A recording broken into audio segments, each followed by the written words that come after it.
有吗？你有？照理说应该是可以啊。Oh yeah, we're live. ID 给这个 InPulse Creatives 对不对 Yes.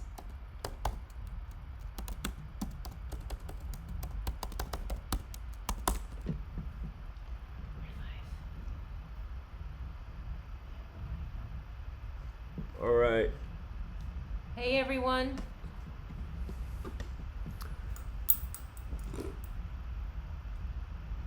Should be it.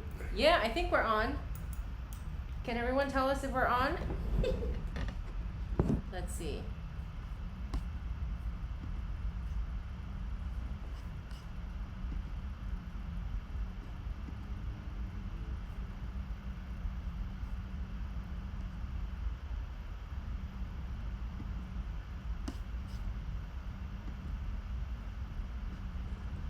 I think we're on. Right? Okay. Yeah. Nice. Nice. Hi everyone. This is Cindy with InPulse Creatives. I'm back again today, and I'm really, really honored to have DJ with us. Yep. I am so excited. I reached out to DJ when I saw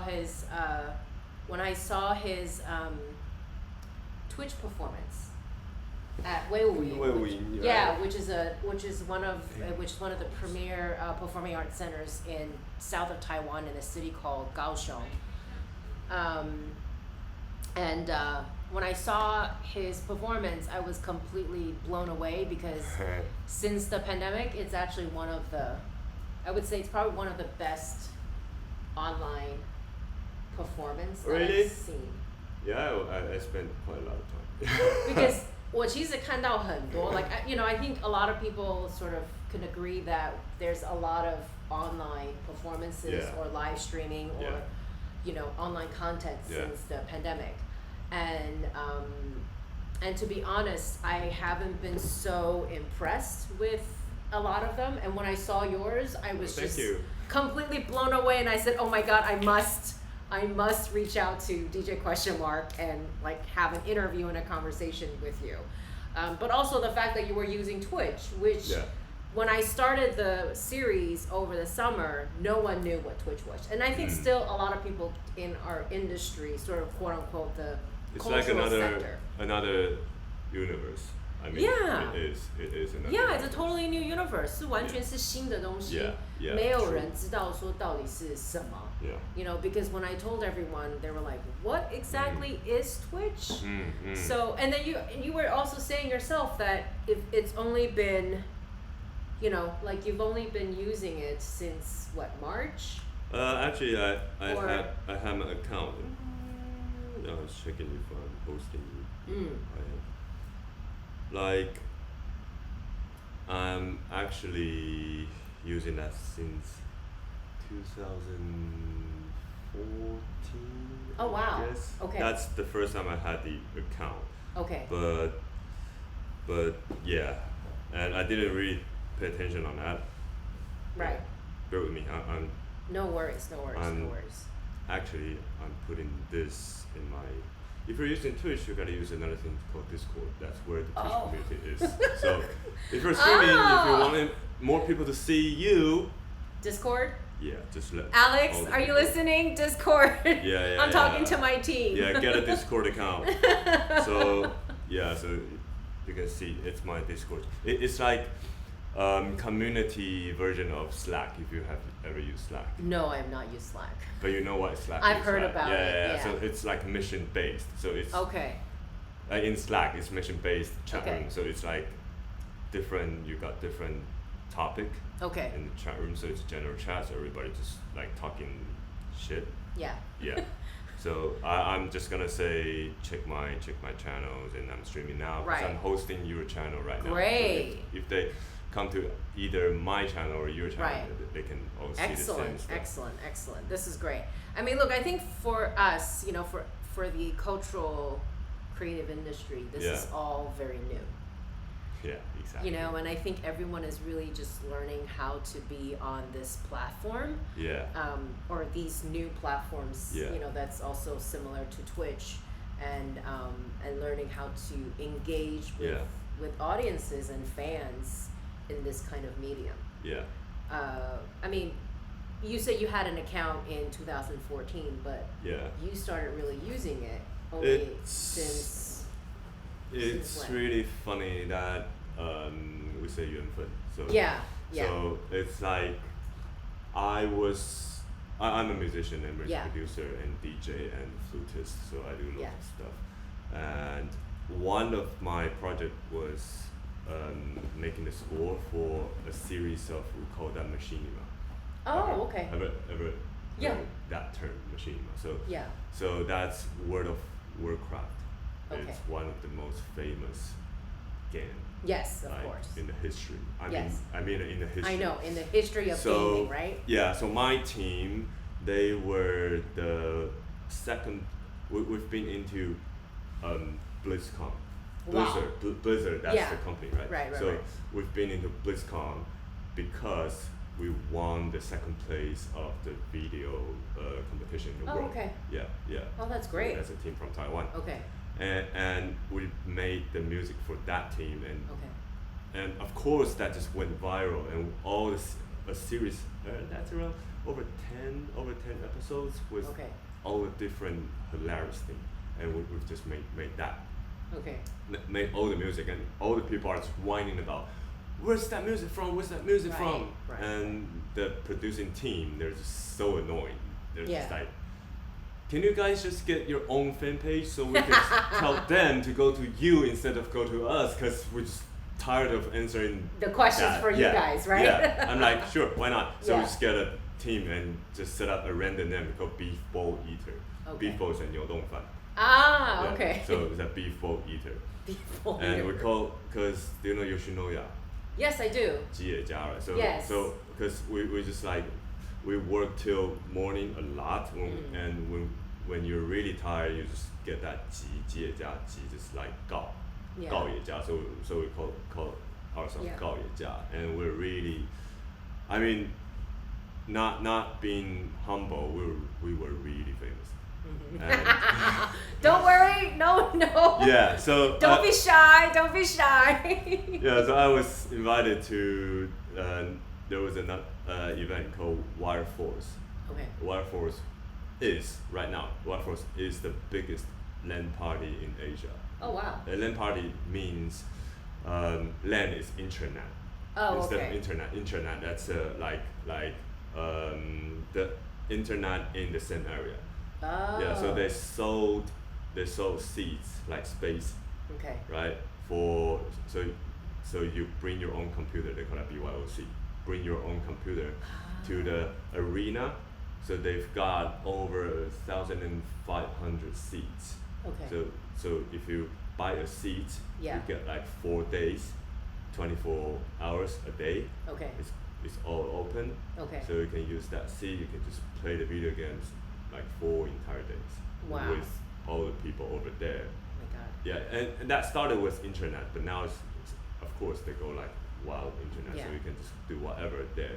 So that's the biggest event in gaming industry in Taiwan, and now it's in Asia.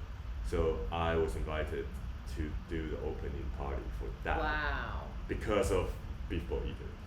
So after that, it's of course that's a biggest event. So all the most famous streamers, gamers, and everybody in the gaming industry, or like internet industry or internet generations, they'll come. Okay. And after the party, like that party, and because I invited one of the most famous streamers to be on the stage to party with people, so we became friends. Okay. And the funny thing is I didn't really have a spot to relax or to just put on my stuff. So he was like, just come to my seat and you can put your stuff there. And then that's how they work. They just stream all the days. Oof. Like all the days through. Like almost like 24 hours. Yeah, but regardless if they're at the seat or not. So just like keep it on. So that streaming is on the entire time. Yeah, exactly. Wow. So I would just sit down and people recognize me because through the game. Okay. The party was streaming as well. Right. Yeah. So and that goes so well. That was a 1.5 hour party, Right. And through the whole time, in average viewers are 20K, over 20K. So that's crazy. Crazy, right? That is so crazy. Like people recognize me. Oh, DJ question mark, DJ. Right. And then say you should. Like people just whine, like you should get a Twitch account. You should get so that's how it all started. Yeah. So I was like, sure. If I get an account, are you gonna follow me on that? Right. Yeah, we would. So I just registered an account in front of everybody. Oh and wow. So DJQM is my account. Follow me in like 2 minutes from 0 to 800. That's unbelievable. See, you should give yourself more credit that you have all these fans that wants to see you. I think that's the power of that community. Yeah. But do you game at all? I do. Oh, that's great. I wouldn't say I'm a like serious serial gamer. Yeah, I wouldn't say I'm a gamer, but right. I did grow up with video games. Nintendo. Nintendo, right? Yeah. Is it just Nintendo or like Sega too? No, I didn't buy Sega. Okay. I got my Nintendo, the great one with the like big box, and then I just jumped into the computer. Okay. Yeah. So. Okay. So that's it's, and I also grew up with like animes and those figures, like One Piece. Yes. So it's so you all kind of related. you kind of can relate to that culture. Yeah. And I think it's also a very guy thing because as a girl growing up, like we didn't have like video games at all. Like for me and my sister. What I found it's not true. But it's recent. Like there's a lot. I've noticed and I've been told that there's actually a lot of female gamers now. Very serious gamers. Like I mean, I only lived vicariously through my cousins, right? They were trading, like they're like growing up with their Nintendos, and they were trying to, like finish like all the challenges, and then once they finished, then they go and sold. They sold it, and then they, then they were moving on to like the next game. Yeah, but I got some friends from my mid schools and elementary school. Right. When I started to think that back, and there was like, there were some girls that were into anime and all those gaming, right? But in low key. Yeah. So I was like, they actually were. Yeah. Yeah. So it's like it looks like it's a guy thing, and especially like in Japan we say like 宅男, right? Yeah, but there were really loads of girls involved, and when you just think that deeply, it's like, it's actually really cool because like maybe like us, we were into like racing games, like fighting games, right? But for girls, they're into like 恋爱, like that those like love stories games, and they do the comics. Right. Yeah. Right. I mean, it's gotten really fancy. I'm not gonna claim I know this culture at all. Yeah. Like all I know is like Candy Crush, right? Like, I'm so sorry for the gamers. Still, that counts. Like I only know like Candy Crush, right? Yeah. And then now I know also like through my 10-year-old son, and he's on Roblox. Roblox? See? What is Roblox? Roblox are like young kids. It's now starting to get a little bit over. The popularity is starting to become even bigger than Fortnite. Okay. And with Roblox, like I watch him play with his friends, and it's you can actually he's talking to his friends while he's playing. He's actually chatting. So for them, it's a social community. That they're having a conversation. So I'm hearing him from the other room, and it's like, Ian, no, go now. You're and it's a complete different language that I have no clue what they're talking about. But it's gotten so big that Lil Nas just had like a whole virtual concert on Roblox. A very good friend of mine from the record business days is now the head of global music at Roblox, and they're trying to now enter even into the China market. Yeah.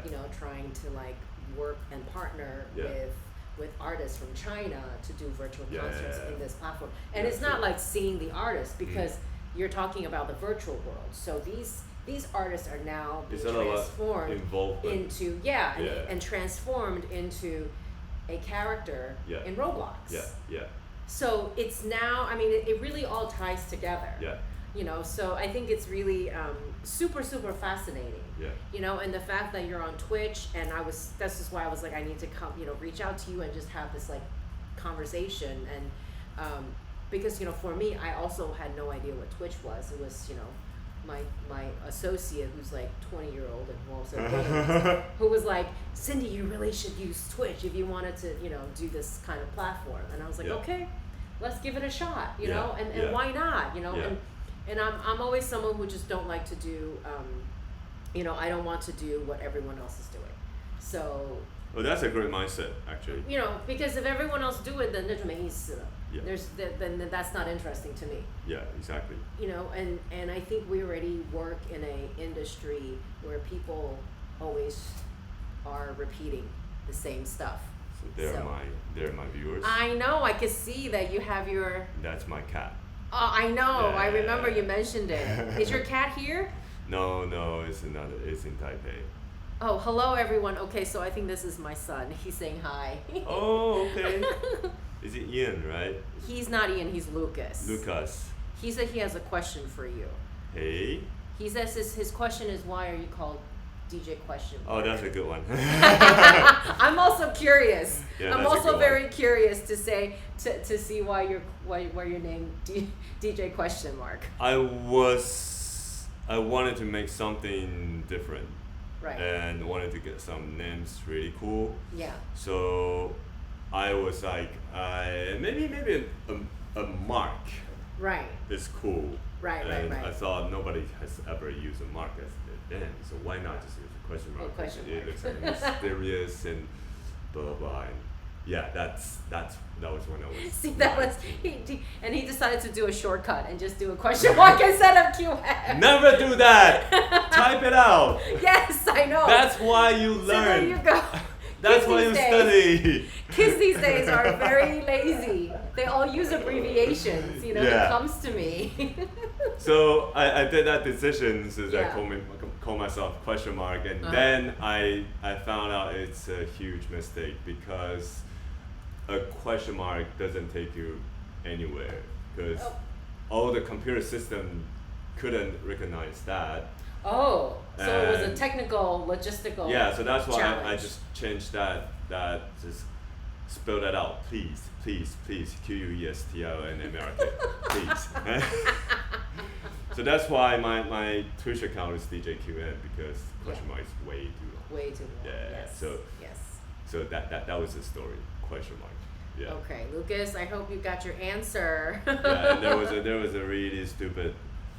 Am I question mark? I'm not DJ. Yeah. that was a really stupid story, like all the way back to 2011. Okay. I went to Shanghai for a DJ competition, and I represented Taiwan because I was a current champion. And then they just put my name like that big in a huge banner, like DJ InPulse, which is my real name. Right. In like simple Chinese. I'm like simplified Chinese. Oh no. What? And I was like, what's wrong with that? Mm-hmm. And they went, because we saw DJ like question mark, so we thought somebody just get something wrong. They thought it was a mistake. Yeah, they thought that was a mistake. So, and they didn't even ask. So of course not. Yeah, so they just put my passport information onto that banner. Oh no. Yeah. Oh, so, that's horrible. Yeah. So even when I was in the competition, and when the host announced the names, so the next competitor was DJ InPulse, and they announced your name in Chinese. Oh my goodness. Yeah, man. Oh my god. But it's a really cool name. I like it. Even all spelled out, I think it's really, really cool name. Yeah. But just going back to just this whole DJ, you know, what made you or like how do you, when did you decide, okay, I wanted to be a DJ? Like, I think a lot of people, everyone knows that being a DJ is like super cool. Like, for young kids, for people who are listening to music, they know that, okay, DJs, and then now I think in pop culture, DJs are now much, much more integrated into the pop culture with all of these DJs collaborating with these artists and so on and so forth. I mean, for yourself, like what made you, wanting to be a DJ, or like even the simple question of like, okay, what's the difference between a DJ and a turntablist? Oh, okay. Well, right. So I think there's going to be a lot of people wanting to know that to just to figure out, well, what's the difference? No, that's loads of information. But even turntablist is, to me, I think it's a much more newer term. Yeah. Okay. So first question was what made me a DJ? I was like loads of the Asian kids. I was sent to learn piano, right? Yeah, when I was the typical 6. Okay. All the way till 16 or 15. Okay. But in the middle, I wanted to quit because, you really need a good teacher. Yeah. So what I was saying is like my teacher didn't really pay attention on me, and I was never a good student, so I didn't practice. I'm like, well, what's that for? And I just want to pass. Someone saying long time no see. Kosha! How's it going, man? Thank you for coming on, Kosha. Yeah, Kosha was a guy I met on Tube in London. Oh wow. Yeah. He was quite creepy. He was like sketching me. Oh. And when I was reading a book, I would just borrow back from the library because I was studying in a postgrad. Okay. And then he talked to me. He was like, yeah, hey bro, I want to show you something. That's you. That's you. And you look so good. I'm like, cool. And then, anyways, we became like really good friends. He says that I forgot. That's how we met. You reminded him. That's great. Yeah, man, Kosha. What a great story. Yeah, he was a great artist, and he played loads of instruments, I guess. Oh wow. Yeah. And he's a rapper. Awesome. Yeah. And anyway, so I was sent the piano stories. And I wanted to stop, but my mom just wanted me to do something. Yeah. So I was like, and I have a cousin, which we were in the same age, so we started piano kind of together. So he picked the flute, and I was like, well, whatever. I would do whatever if I can stop piano. Playing the piano. So that's flute. Oh. And I was at the right age, which was like 10-ish, 10, 11. It's kind of mature enough to listen. Yes. Like, listen to any humans sing. Yes. So, and at the same time, we met a really good teacher, like a flute teacher.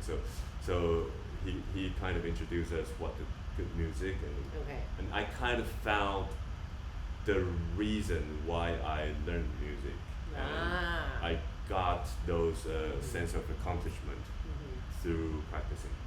So I had a better time in learning music, but still that's classical. I kind of grew up with classical music, and when I was in high school, like most of the Asian kids, I was in the band. Like I mean wind band, like orchestra band, instead of like band. Yeah.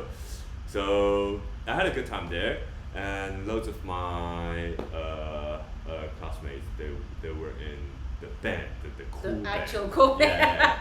Yeah, but they started to learn music from maybe like first year in high school. So they know nothing about music like notes, scores, and like scales, all that. So they asked me to join one of their band practice because they know I can recognize. You can actually read music. Yeah, if they're doing things right. Right. Yeah. So after that, the rehearsal room they just got a like DJ course. Oh. So, yeah. Okay. So the owner was there, and he said, I haven't seen you before. So who are you? Blah, blah, blah. And then I did that, I did this, I did that, and I was in a band. And do you want to try DJ? I'm like, yeah, fine. Why not? That's the start. Right. Yeah, and when I first met DJ, like know what DJ was. DJ, right. So DJ is basically, it's like a chef. Like you cook by ingredients into a dish. So there's a process of cooking. That's what DJ do. So I was introduced by the same way. So you have to tell me, like the teacher said, you have to tell me what kind of music you like, or what kind of music as your ingredient, and you have to tell me a story by playing those music in the certain orders. Okay. Yeah, so there's no cheat, there's no rules, there's nothing like right or wrong. My God, that must be so hard coming from someone classically trained, right? Exactly, where everything is like, okay, this is the beat from measure 1 to 5, and it has to be in this quarter note, in this specific beat, in specific rhythm. So I was like surprised, and that's that's cool, and it's sometimes that's the same time I was attracted by jazz music as well, because you have to create something by yourself. Right. Yeah, and nobody will judge you. Right. Yeah. Right. So that's the start. What must be like this sense of freedom, in a way? In a way, but that time I was too young to understand. I was just like, I can do something, break the rule, yay! Yes. So that's how I started DJ, and then I know there's a competition called DMC that was the highest. It's like it is the Olympic of DJ. Right. So I was like, wow, that must be so cool if I can stand on that stage to compete with people. So I set that as a goal. After a few years practicing, and I was lucky to get that. To represent Taiwan to do the DMC in London. So that's that was the first time I was in London, and I just fell in love with that. And you fell in love with the city. Crazy stuff. It's a really cool city, I have to say. It's a pretty cool city. So you say you went there for your postgrad. What were you studying? I was studying in Goldsmiths. Oh, okay. Yeah, Goldsmiths. It's a university which is famous for the contemporary arts. Yes. Yeah. So the program I did was a creative practice. Oh, okay. Yeah, it's a program under music department. So I can do literally whatever I want. So from like musicology, pop music, jazz, and contemporary music, experimental music, all this stuff. So that's why I chose it. That's great. And I can do the best in put all the different things together.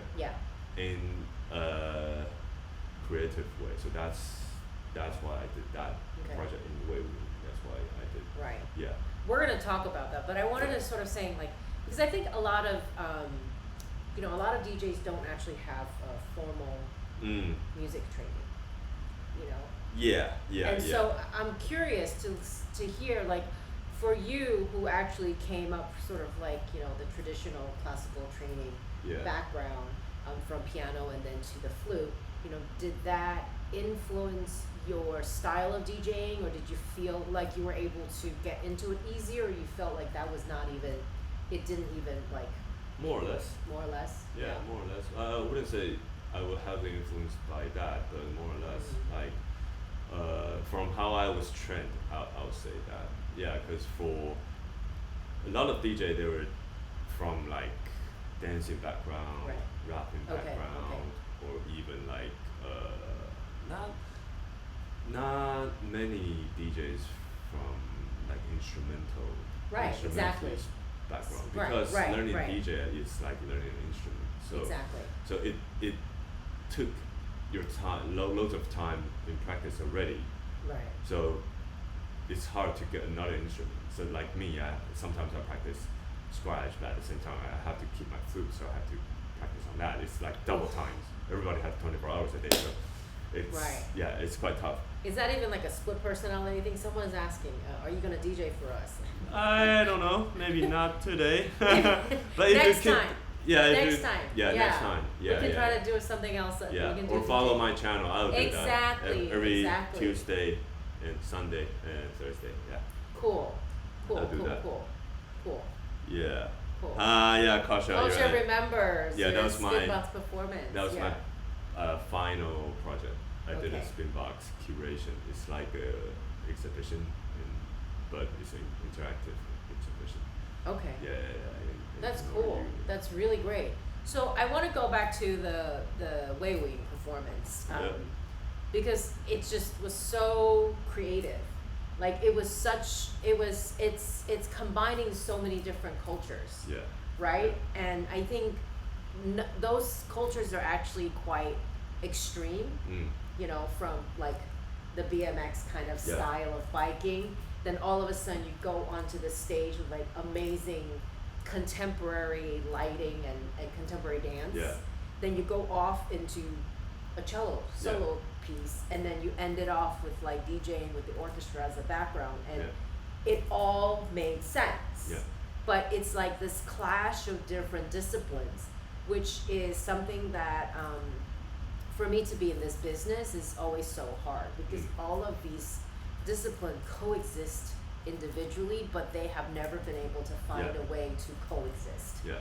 And when I saw that, this is why I was so amazed, because it was just the flow, the transition, it was so seamless. Yeah. I mean, I was so curious, like how did it even start it? How long did it take for this project to get together?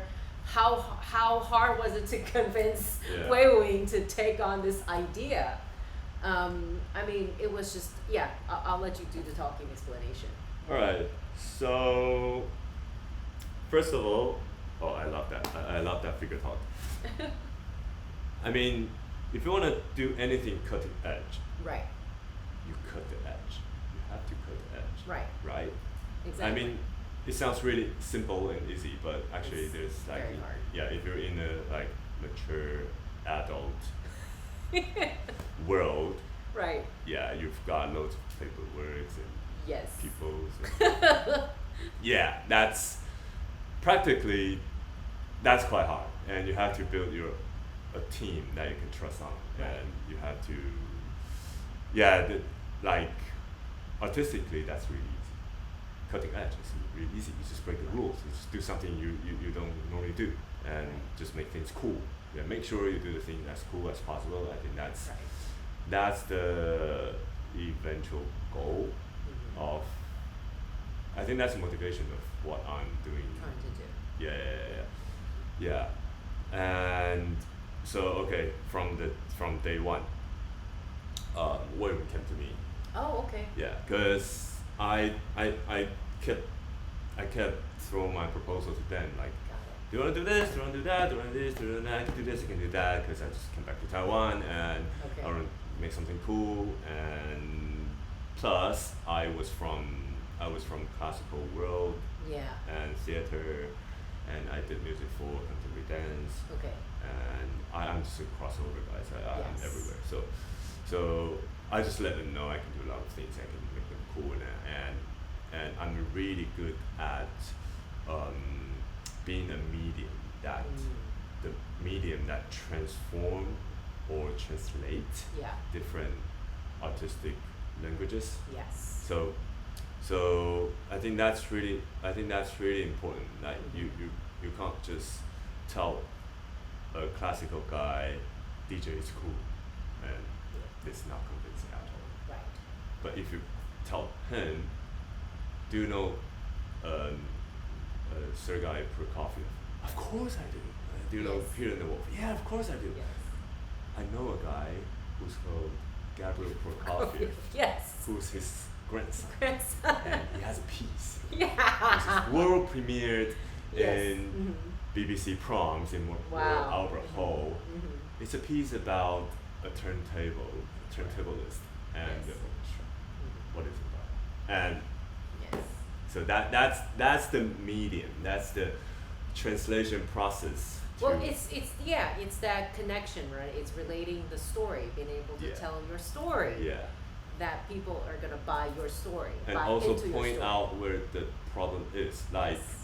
Like I know you guys are struggling with exploring the new audience to promote classical culture to those people who's never been into concert hall. Yes. Which is what I'm doing right now as well. I'm promoting my party, my music to those people who has never listened to it or never been into club, into rave, into festivals.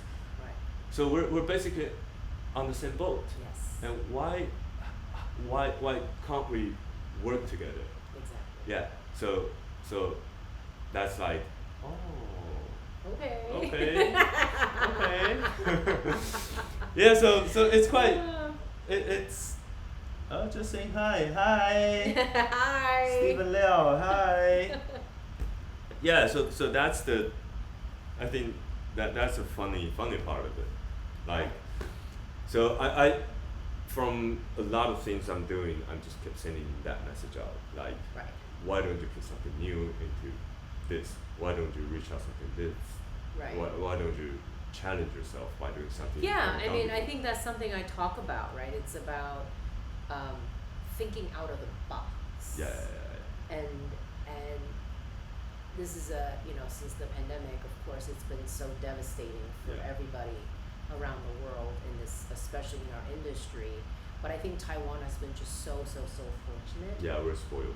It's in a way. I mean, you've been back since March, so you've kind of been observing it from this side, looking out. Yeah. And we've been sort of outside and kind of like listening in to what's going on in Taiwan. And now just I was in quarantine for 2 weeks, and then I literally went to my first concert yesterday.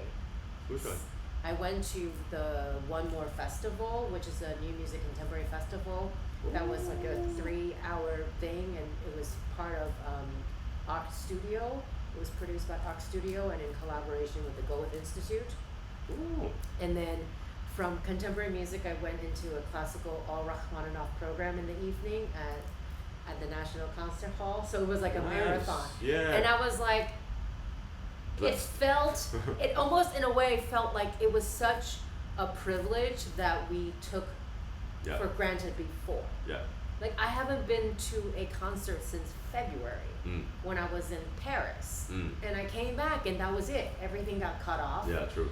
And, those stuff that we normally feel is just, a natural, 应该的, why should we not be able to go, all of a sudden got taken away from me. And for me, it's just like, for me to be back, sitting there watching, I was almost crying. I was like, this is so surreal. Yeah.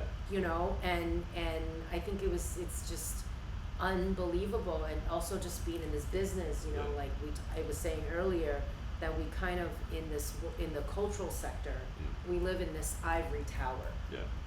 And I think like this is why I also started this series, is to break down that wall. Like, how do you knock down that ivory tower wall? Just to say, look, this is the people that's that you really should be listening to. And there's no reason why they can't coexist. Yeah. Exactly. Yeah. I mean, otherwise, why are we in the creative industry? Yeah. We create. We create. So you should think of all possibilities and not why this can't work or this can't work. Yeah. Right? Yeah, true. Yeah.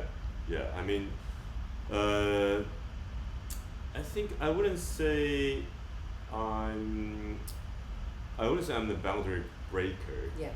But I would say I'm just link up all the different things. Yes. Yeah. And that included that you know the right people. Yeah. You do the thing right with the right attitude and right method. You really need some like mindset to make things happen. And luckily I've done a few like theater productions, so I know how to produce a show. You need like systematic ways to do that. Right? So I think that's how I made everything happen. Yeah. which is quite tough still. I mean, it is. I don't think it's ever, easy. Yeah. Right? Creating things is never easy. And you have to you have to sell it. Yeah, you do. You have to get the audience. You have to make them understand. Right. It's all different missions, and yeah, I was quite glad that the show in Weiwu, like on the way to my stage. That's it. On the way to my stage. Yeah. Yeah, I was quite glad that happened because it's shout out to Weiwu because they did a lot of challenge. Mm-hmm.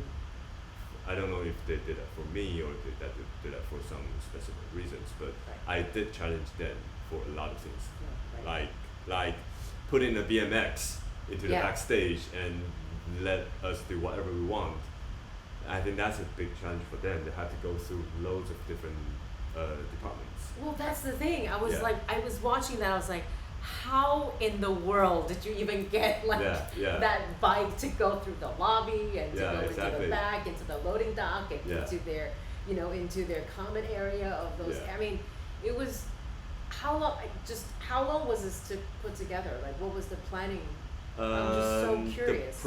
The first proposal was sent like in the end of August. Okay. And so it's kind of like weekly updated. Okay. So I started.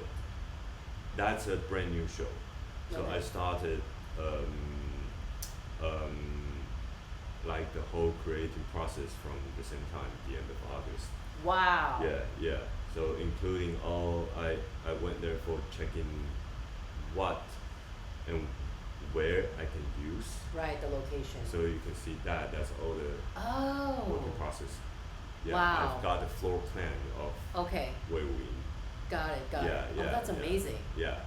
That's amazing. Yeah. So all the idea Okay. map and Okay.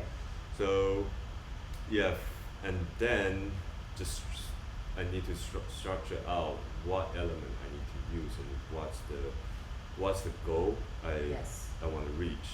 So first of all, because that FACP, right?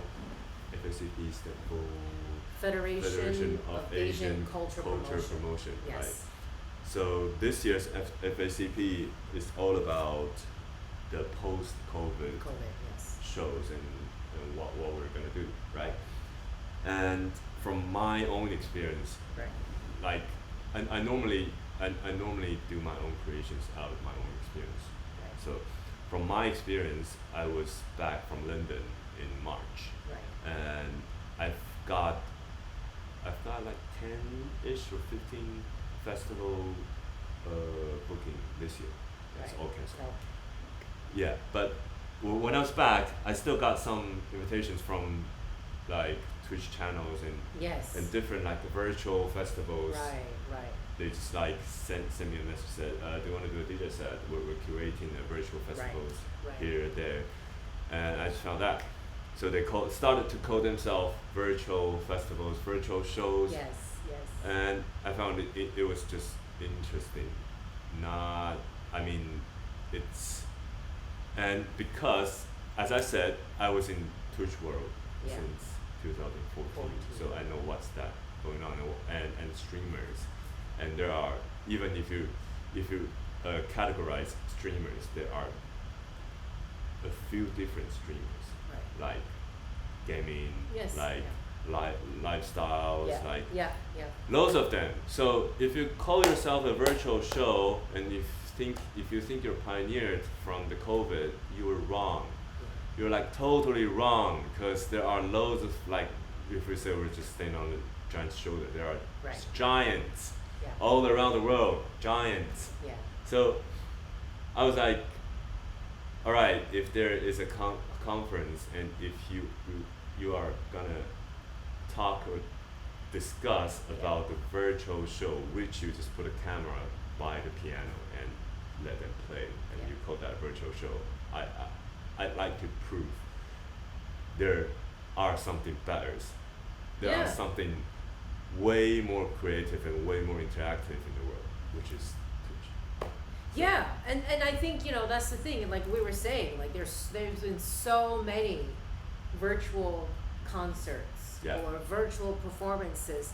And I think the intention, and I think maybe it's just a knee-jerk reaction or an emergency reaction to the pandemic, that they all want to recreate some sort of online virtual experience that you would experience from a live performance experience. But I kept saying from the very beginning that what you experience in the virtual world will never, ever, ever replace the live. Yeah. It will coexist moving forward, but it's two different experiences. Yeah. So in you know, and this is a challenge I think a lot of artists will have to go through, whether you're a single artist or a company. You have to learn how to now exist in both worlds. Yeah. If you've never, you know, companies that are much more traditional or artists that are much more traditional, I do say you have to learn how to exist in the other world too. Yeah.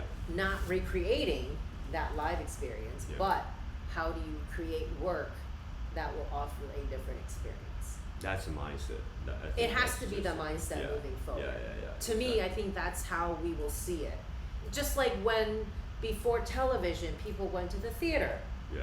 But when television came out, people still went to the theater. Yeah, exactly. Yeah. Actors needed to learn how to act on television and on the stage. Yeah, exactly. Right? Like, it will never compromise each other. Yeah. They will coexist, they will continue. Same thing with the big screen, movies versus television. You could do both. Yeah. And they will exist together and live together happily. And now this is a medium that we have to learn how to live with. And if you want to be, you know, if you want to really be a well-rounded artist, I think the how we see, it's like new technology, right? Like you got to learn how to embrace this new side.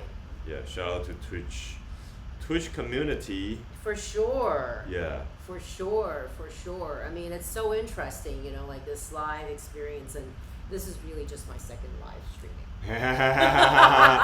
Right? Like since I started the series, I've just been like watching from behind and kind of post and working with the artists and talking to them like how I should, you know, how they should stream and whatnot. And I mean, I understand, you know, like I now experiencing it myself, I could see why it could be a little bit difficult for some artists who's never done something like this before. Yeah, there is a long learning.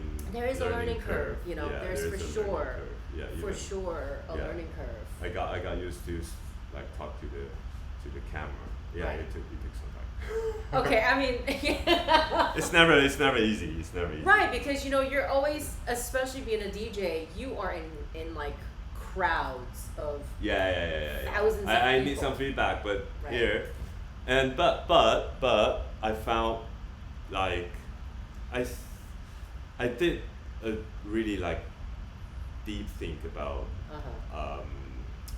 loads of people talking about what's the unique experience of the live shows and what's the unique experience of being in the show and like watching on YouTube. So they're always talking about unique, like what's that thing drive you to be there and be that one. Right. Yeah, right. So say if you're going to a live concert, and why? It's simple, because it's a live concert. Yeah. Right? You go to live, enjoy the vibe, enjoy the space, enjoy even the mistake that artist makes on stage, right? And so if we put the same logic on live streaming, why people like if you do the pre-recorded production, you can make things perfect, right? So why do you put a camera next to a pianist and everybody watching him play something and maybe expecting him to play something wrong, or if you play something wrong, you can say in the reviews that you just made something, it's just like fucked up. Yeah. But the unique thing on streaming or on like virtual shows is all about chat room over here, right? So you can do all the like lifetime feedback and interactions. It's something you can't even get in a live concert. show. Yeah, exactly. Right? Exactly. Yeah. Exactly. I think it's a much more intimate relationship you can actually build with your audiences. Yeah. And in so many ways, what this offers that live doesn't offer is that intimacy. Yeah. Because there will always be that spatial, physical distance between the stage and where the audience stands or sits. Yeah. And in so many ways, I think it can also be very daunting and scary for artists to be so up close and personal. Oh yeah, exactly. Yeah. That's why they need security. Yeah, I mean, exactly. Yeah. We wouldn't get any like crazy fans right here. I know, it's in the privacy of your own home and your own space. Yeah.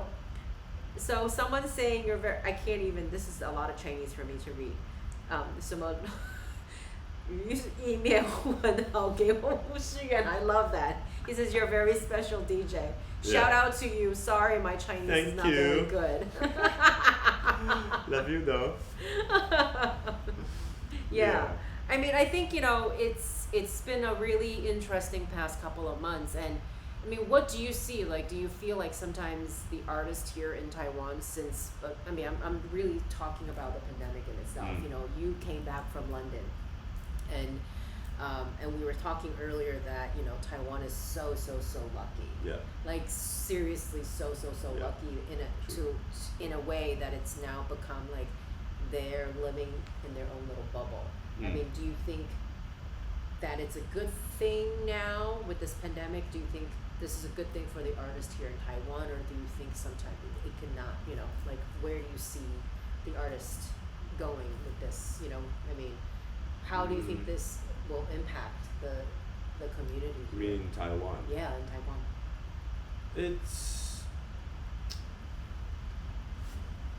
It's funny that we are in the bubble. Yeah. After I came back from London, I can be so sure we are in the bubble. In a bubble, right? Yeah, and we are so separated from the world trend. Okay. We're so behind because everybody stopped their shows and gigs and wearing masks and all this stuff, lockdown. No, we're not. We're so behind. So, like it all depends on how you look at that. Right. Like we can say we're so behind, or we can say we're so ahead, right? And for the impact,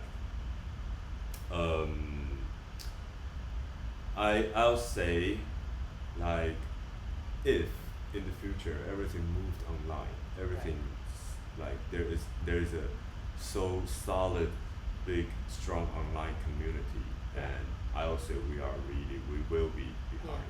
Yeah, because all the mindset of the art industry or performing, it's not even performing art, it's like pop, so all the performance industry in Taiwan, what I feel, except Twitch, except streamers, because they're doing their things and they're already there, and the COVID, the pandemic doesn't really impact them because they've been doing this. It's my day life. Yes. It doesn't really matter. So, but for the performing industry, I think mindset wise, strategy wise, they are still focusing on live shows. Selling tickets, live shows, and parties, gigs. And even what they started trying, I think there's a funny thing is a podcast. It really it's really becoming a big thing in Taiwan. Right? Oh really? Okay, I did not know that. I did not know that. From the recent months, and it's quite interesting. because like back in the UK, everybody listens to podcasts. Right, exactly, right? Exactly. Yeah, so it's like that's quite interesting culture in Taiwan. When something's go big, they just go massive, and then they disappear. It's like jumping on the bandwagon, right? It's like they try it and then and everyone wants to follow without really thinking whether it's actually going to work or not. Yeah, because they see the trend and they follow the trend, and I wouldn't say there's no diversity. There is, but the diversity, the dynamic is so big, and it's hard to sustain. Yeah. So I would say it's a funny situation. It's a unique culture in Taiwan. Like everybody's doing something at once. Yeah, and if you're not on the trend, you will lose loads of audience. Yeah. But in my opinion, I would say you need to stick with what you're doing and stick with your plan. Because if you take anything like performance art or you take music or whatever as your career, you have to think long term. Yeah, for sure. Yeah. But even I'm thinking about doing a podcast. So. No, but I think to think about it and then to do it and how you do it is a different thing. Yeah. Right? Like it's like we all know, like from very early on, I knew that I wanted to do something on this virtual platform because I knew that's going to be something that's coming. Yeah. And this is before everyone was starting to get online. Right? Like just at the beginning of the pandemic. I knew that I wanted to create a space online for my artists to be able to engage with the audiences in a different way. But I didn't want to just do the YouTube or Facebook. Not to say that they're not great, but it's just, I was monitoring and I didn't really like too much of the content that was being offered. So I really sat on it for a really long time. I mean, I really sat on it for about like 3 months before I started, getting onto it. And I knew I wanted to do something different, but I just didn't know what was different out there until, like I said, my colleague came to me and said, why don't you try Twitch? And I said, okay, tell me all about it. And he did. He presented to me like a presentation about it, telling me the pros and cons. And when I saw it, I said, great, this is what I wanted to do. Because it's new. And first of all, what I really loved is that it's completely talking to a different audience. And that is what I wanted to do. It's a way for us to talk to a different group of people that have no idea what we're doing. But it also means that we got to talk in their language and not just talk about the stuff that's up here that's too intellectual and that in sentences that only people in our world understands. True. And I think that's the thing. It's like, it's one thing to follow the trend, but then it's another thing to think think it through very clearly, but like what exactly are you trying to do? What is your voice? Like right now, I've been on to so many virtual conferences since the pandemic, right? And all of these projects, and of course all the topic is again all about COVID, post-COVID, and then projects that are being created that are all talking about addressing the issues of COVID. And I'm like, people, the pandemic is going to go away. It will go away. You should be creating for the sake of creating and telling your story, not because it's COVID. It's not going to be relevant. It doesn't, what is your story? It's not just COVID. COVID, everyone knows what COVID is all about. You don't need to retell them again. The story's been in the news like for the last year. Like what is your artistic story? That's what I want to know. I think, and that's what people want to know. And the word that, like you said, the sustainability is so important. Exactly. And I'm really curious to see how the industry here in Taiwan, I'm hoping, like I'm really rooting for the artists here that there is going to be a sustainability model and an ecosystem where artists can really create something that's really unique and really, really special. And you know, just from, I mean, you've been back since March, and you've also been performing around Taiwan since like you've been busy. I actually. Right? Yeah, you've been really, really busy, which is a great thing. Yeah. You know? Yeah. It's great. And I mean, how you were in London, were you coming back and forth to perform between London and Taiwan? I used to do that. Okay. I used to do that. Yeah. Okay. I mean, what did you feel was like the difference, you know, between the audiences in London and audiences here in Taiwan? Yeah, okay. I'm gonna talk about the difference. There's no judgment. There's no good and bad. Of course.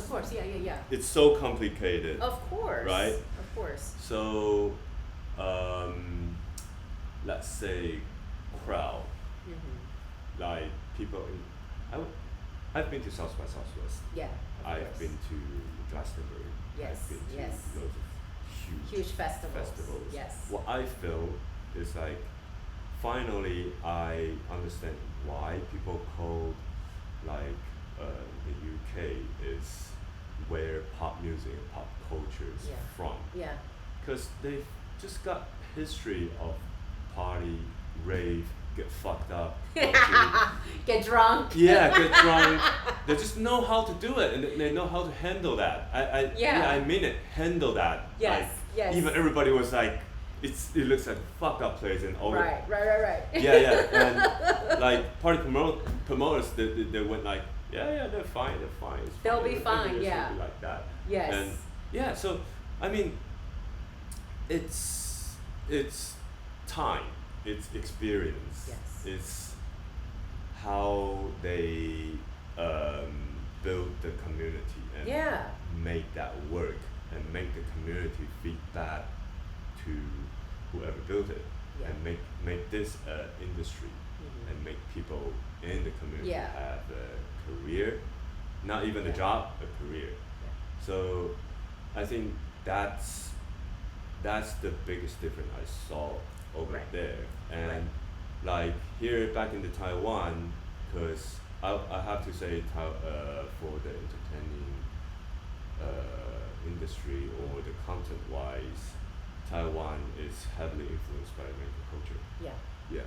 And that's quite obvious, but that doesn't mean there's no diversity. There is, but it's just like because of the population, it's quite small compared with America or the UK or Europe. Right.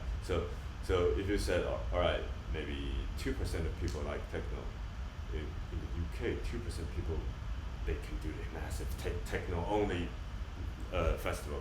But in Taiwan, with only maybe 2%, that's a tiny. We would just make a tiny venue packed. So that affects a lot of different things. So I think that's the difference, and that also makes the people who's not on the trend to push what they like. That just make this kind of thing way more difficult. Okay. Yeah. So unfortunately, I found myself as part of it. Like, I was never a pop artist, which doing the popist thing. No. But I still, and you pay the rent. I have to find my own way to sustain my career. Right. After moving to London and seeing all those things, I found there might be a way. It's one way out, which is building my own community. Yeah. Like people I've met in London and in Bristol. Bristol is another like huge art and music city. It is. Yeah. It is. So even the community is small. Even it's from a few people, but if they highly engage with what you do, I think that's a huge step. Right. Yeah. Right. So shout out to who's in the chat. I know, people come in and ask questions. Okay, there's no stupid questions. There's no wrong or right question. This is a space where you can ask as many questions as possible. And this is a really long name. Sorry. Thank you for coming on. She's my viewers, and that's amazing. It's really sweet, lovely. Yeah. She's even at my live concert and went to the party and all stuff. Yeah. Oh, that's great. Yeah. That's great. I mean, I think that's the thing, in a way, we are in an industry that is built by the West. Yeah. From in DJ, from theater, classical music. Yeah. Right? True. From dance, classical to contemporary. Yeah. It's all something that came from the West. Yeah. And so I think the challenge is being here, and whether it's in Taiwan or other parts of the Asian countries, it's because for them, the reason why you have that experience, I think, is because that's what they grew up in. Yeah, exactly. It's in their DNA. Yeah. They grew up in this kind of culture. Yeah. Because we call this a cultural identity. Yeah. Right? Yeah. But for us, it's like something you have to learn. It's an afterthought. Yeah. We didn't grow up like around DJs. We didn't grow up around operas. Yeah. I mean, like, even just whenever I'm in this business, even just I study music business. I came from the record industry. 我是做唱片出来的. So I got a degree in music business. And my parents, I think till this day, still have really no idea what I do. That's all about, Right? Like if you explain it to some, excuse my language, but like to some like white folk or like some Westerner, they're like, oh yeah, of course. Like they immediately understand and connect, right? And even thinking about, like, I remember taking my parents to see, the Yang Liping, the Peacock contemporary dance, like very famous, like Guobao, contemporary dance company, like traditional Kongqiu from China. So her production Under Siege, which is 十面埋伏, performed at Lincoln Center last year. And I took my parents to go see it because it's, a very sort of, in my mind, it was very historically relatable. Like, it's Chinese history, like 十面埋伏 has been in almost all sorts of like commercial renditions from the movies to whatever you can think of. I mean, it should be as popular as it gets, right? And I'm thinking, because a lot of her dance has a bit of martial arts element to it, and figure my parents would relate. And it was so funny. I mean, my mom is more like the artsy person, like in the family, and so she came out absolutely loving it, and we were on the subway going home, and she was like talking about it, and then my dad like basically just turned to my mom and just like, 我还是看不懂. he was like, I still didn't get it. And she was like talking about it, like just still like remembering the whole show, and she's like, I don't get it. And I'm like, what are we doing wrong as an industry if like someone like my dad, like this is as Chinese as you can get, right? So for something like this, like, and then like he just like, I still don't really get it. I was like laughing. I was like laughing my head off. But I think this is the reason why, and it is, this kind of art form, it all came from the West, and to us, it's like, this is not what we grew up. I mean, we haven't even talked about what your parents said when you said, I want to be a DJ. Oh, like, yeah. I mean, this is a conversation that I think, if like an Asian kid goes back and tell their parents, I want to be a DJ, they'll be just like, what? Yeah. Right? But it's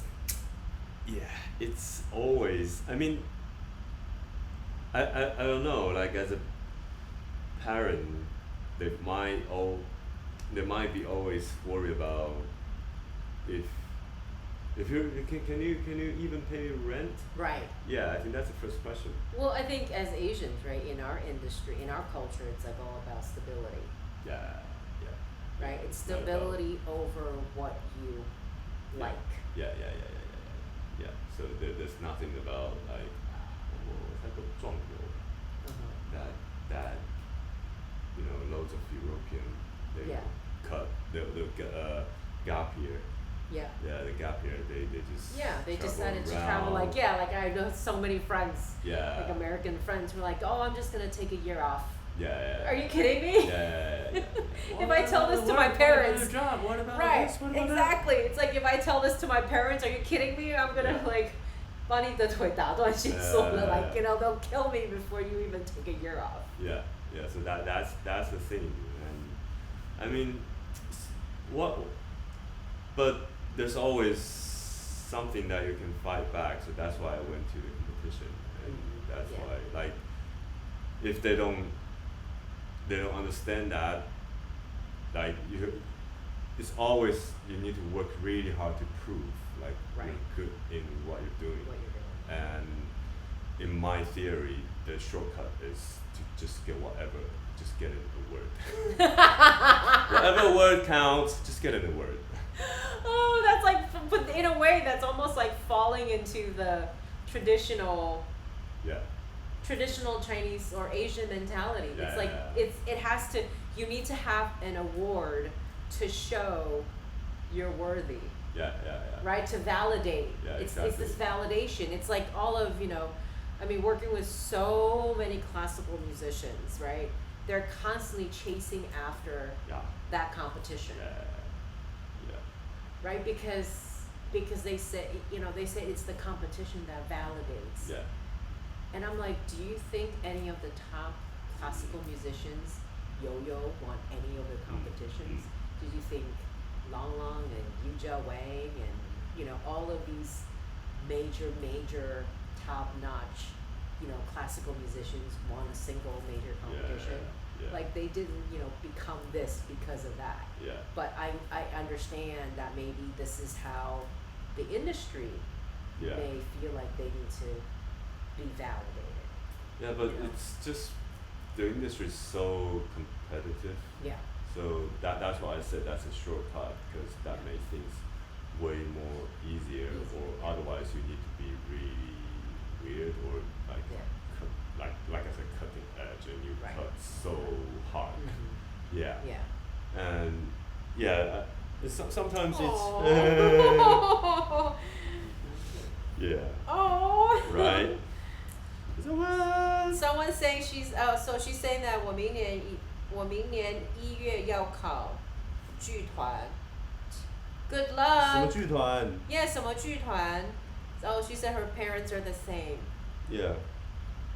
Well, I would say from an artist manager perspective, like, working with so many artists over the last 15, 20 years, I do encourage, especially working with classical artists, I said, do you want to be a competition artist or do you want to be an artist? You will sound different. Exactly. Especially in the classical world, as you know, these competitions, it's a very similar, it's the same formula. And once you keep doing it, you're gonna sound like that. And that's not what the audience wants. Right? So, but So it's another I started understanding that after I was after 30 or something. After you really have to think about career-wise. So what I thought is, if you think things as a career, there are different ways and different shapes of the career. There is stable version of it, there's risky version of it, there's big up and down, there's and it just depends on what kind of career you're going for. Right. So that's quite interesting, and that's why sometimes I found some artists, there's no hit songs, and they don't have any really recognizable stuff, but they just keep doing it. But still, they can get an average. They can kind of guarantee that I always get the certain amount of audience who's supporting them, and that can pay the rent and keep them alive, and they're happy. So that's another thank thing. you, Kosha. Kosha says he needs to go, but a shout out. Aww. It's Cindy over there. Cindy? Oh, thank you, Kosha. Nice to meet you. I hope you jump back on next time. Yeah, I think it's so hard, right? I think And I've been saying this during COVID, and it may sound a little mean, but I think this is also a time, not just from people, the professionals who are, the administrators and the producers, but I think for the creators themselves, like artists themselves, this is actually a time to really look at yourself as an artist, to be self-critical and say, am I really, what is my artistic voice? Am I really suitable for this business? As a live, as a touring artist. Because to be honest, we are in an industry where you don't have a certificate. You don't have a license to qualify you to perform. Nothing counts. Right? Like you cannot be a legal accountant without a license. Exactly. Right? You have to be qualified. You cannot just decide one day I'm going to be a doctor and I'm going to go be a doctor. Like you not just have to go to school, but you have to get certified and to be legal. Like literally, we are we're one of those industries that don't have those qualifications. Right? So in a way, it's like, well, I could be an artist. So like everybody can be an artist, so why not? But now it's like it's time, because the opportunities are going to change. It may actually become less for certain types of artists. Probably. And sometimes just when I was really struggling with that. Momo. Momo. Yeah. Thank you, Momo. And I sometimes I'll tell that to myself, like, it's not a shame to quit. Right. If you found something is better for you, that suit you better. There's no shame to quit. Right. Exactly. It's just change, and it's like 70 or 80 years of life. Why not? It's change. Yeah, because are you really contributing to the artistic community if you're just doing it as a, like you said, right, just autopilot? I'm only doing this enough so I can get by, versus are you doing something really incredible, or that can change, impact somebody, or impact the audience or the community. I think there's a difference. There is a difference. There is a difference, and in so many ways, I think artists is, whether we're practitioners of the arts or artists themselves, we have a social, I feel we have a social responsibility. Right? Yeah, I feel that, Right, because you are influencing your audiences. We are influencing our audiences by putting your work on stage. So it's a cycle. And your work is gonna, because it's creating an experience. Whether it's on this platform or live, they're walking away feeling something. So that's why you have to be honest to yourself. Yeah, and you have to be very honest to yourself. And then, once you put yourself out in that front, you're automatically gonna have to be responsible to them. Exactly. Whether you don't have a choice, whether you like it or not. Right? It's just a degree. Right? It's the level. It's that degree of it. So I think this is a really good time. It's an important time for artists to really think. And like you said, there's no shame if you decide, what, I don't want to become a performer anymore, but I can still contribute greatly behind the scenes doing something else. Right? And you need to recognize. Exactly. You have to recognize that. That's right. And because I was thinking it's like somebody's just always complaining about, that's not my crowd, that's not my trend. There's a kind of artist who's always complaining that the crowd betrayed him or betrayed her. Right. And what I'm thinking is, like, as a human, you are what you eat. So what you feed your audience, and maybe 10 years after, they will become what the type you like, but nothing's easy from the beginning. No. Yeah, so sometimes you just have to stick with it if you have that belief that that's the thing you really want. Yeah, exactly. Yeah. Oh, this is so cute. Nico Sai 0124， 我是来练听力的。More than welcome. Come anytime. All our streams are mostly all in English. Yeah, he can speak. He can speak Japanese. Oh, He's very working nice. in Japan. Yeah. Oh, very very nice. Yeah. 欢迎欢迎。Yeah, 练听力. Yeah. So no, but thank you. I was so excited to be able to, for you when you said yes to being on my show. It's so brand new and. That's part of the. I mean, not only Twitch. I think that's the power of community. Yeah. I feel that more back in the UK. Yeah. Because it's so tough for like living as an artist than here. Yeah. I mean, like totally because it's maybe 50 times more competitive than the UK is than in Taiwan.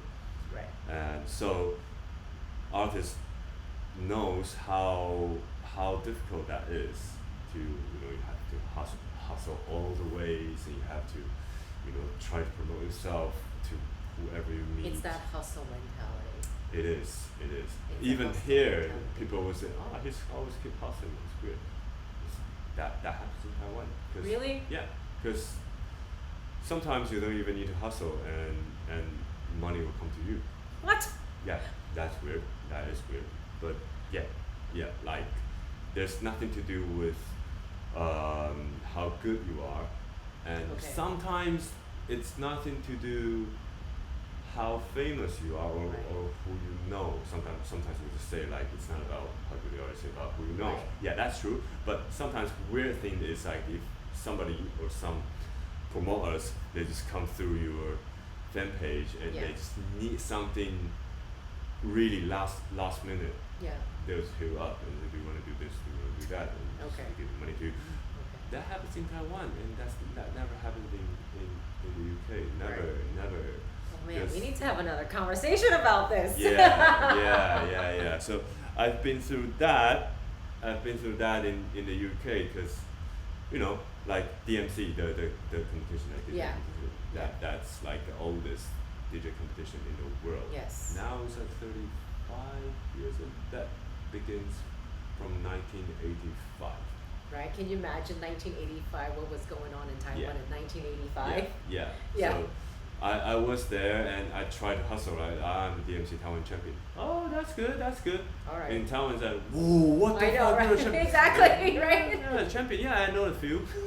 Right. Yeah, we've got like even like 30 or 40 champions here in the UK. So yeah. Welcome to the game. I'm like, okay, that doesn't work. I know. My self-esteem just went down. Yeah. So that just like all right. So I need to find something out, and you really need to be good. Yes. Good. It's not the title. It's not your exactly. ego. It's exactly. You have to learn. You have to just push yourself to be a better musician. Yeah, to be a better artist. musician. Yes. Yeah. So. Yeah. 台湾人情味啦。It's true.